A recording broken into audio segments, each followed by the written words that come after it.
ज्ञानराजा multi-state व साईराम मल्टीस्टेटच्या अंतर्गत जिल्ह्यातील ज्या ज्या बँका ठेवीदार, खातेदार आणि पिग्मीधारकांची फसवणूक करतात त्यांच्यावर गुन्हे दाखल करायला पाहिजे या भूमिके घेऊन आपण गेवराई पोलीस स्टेशनवर एक भव्य मोर्चा काढला होता आणि त्यानंतर माधवमोईच्या ज्ञानराजा मल्टीस्टेटवर आपण जिल्ह्यामधला सगळ्यात मोठा 10 कोटी रुपयाचा 303 ठेवीदारांचा गुन्हा त्या ठिकाणी दाखल करून घेतला।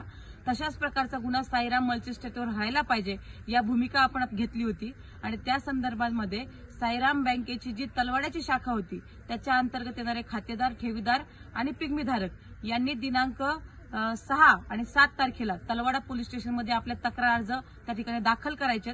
तक्रार अर्जासोबत एफडी केलेली पावतीची झेरॉक्स, आधार कार्डची झेरॉक्स आणि त्याचबरोबर पासबुकची झेरॉक्स ही त्याला जोडून द्यायची आहे आणि त्याची ओसी सुद्धा पोलीस स्टेशनमधून तात्काळ घ्यायची आहे। ज्या शेतकऱ्यांना, ज्या ठेवीदारांना आपल्याला पोलीस स्टेशनला जाणं शक्य होणार नाही त्यांनी आपले तलवाड्याचे सर्कल प्रमुख बाळासाहेब शिंगारे यांच्याकडे हे डॉक्युमेंटेशन 2 प्रतीमध्ये नेऊन द्यायचे आणि त्यानंतर आपल्याला साईराम मल्टीस्टेटचा तलवाडा शाखेचा जिल्ह्यातला सगळ्यात मोठा गुन्हा त्या ठिकाणी दाखल करायचा आहे। तरी हा व्हिडिओ जास्तीत जास्त ठेवीदारांपर्यंत पोहोचवा, खातेदारांपर्यंत पोहोचवा आणि आपल्याला न्याय मिळण्याच्या भूमिकेमध्ये आपण सगळे आहोत।